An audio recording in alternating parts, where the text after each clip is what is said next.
Le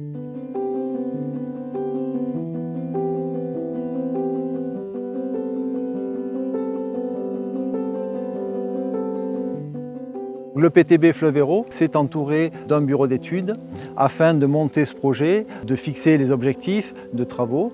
Et ces objectifs sont de recréer une connexion avec la zone humide, avec une facilitation des débordements en rive gauche, de supprimer la canne de Provence, qui est une espèce invasive bien présente sur le linéaire de la laine, de créer aussi une diversification des habitats en limageur et de recréer aussi un boisement le long de la rive.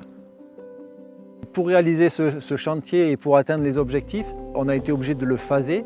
Il y a eu une première phase où une entreprise forestière est venue débroussailler, faire de l'abattage de la végétation qui était en place pour libérer l'emprise du chantier. Ensuite, elle a enlevé les merlons par terrassement avec les rhizomes et de la canne de Provence et a retaluté les berges en pente douce pour favoriser justement ce débordement de la laine en période de crue. Une dépression aussi a été creusée au centre du projet. Elle servira de mare intermittente qui sera alimentée lors des crues en débordement. Les contraintes spécifiques de ce chantier étaient vraiment donc, la préservation de la flore sur le lit mineur et le lit majeur de la laine. Donc vraiment avec la présence de différentes espèces naturelles à conserver au maximum. Donc on a adapté les terrassements en fonction de ces espèces-là. Étant donné qu'on avait la zone de travaux avec le déblai du merlon, plus une zone de stockage à peu près 1 km, l'utilisation d'une pelle à pneus était vraiment adaptée pour cette opération-là. On a quand même utilisé donc une pelle à chenilles et différentes mini-pelles pour faire différentes parties spécifiques du chantier plutôt contraintes par la végétation.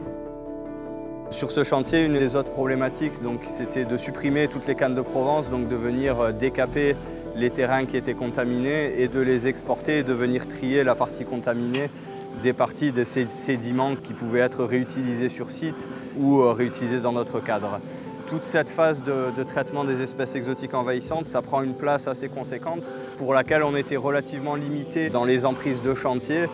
Donc l'entreprise a ensuite fait le choix d'exporter ça sur une parcelle sur laquelle on aurait des impacts sur le milieu naturel qui seraient beaucoup plus limités. Et enfin, un ensemencement pour tenir la terre et puis pour revégétaliser un petit peu le linéaire et des plantations d'arbres et arbustes avec des essences présentes naturellement sur les cours d'eau.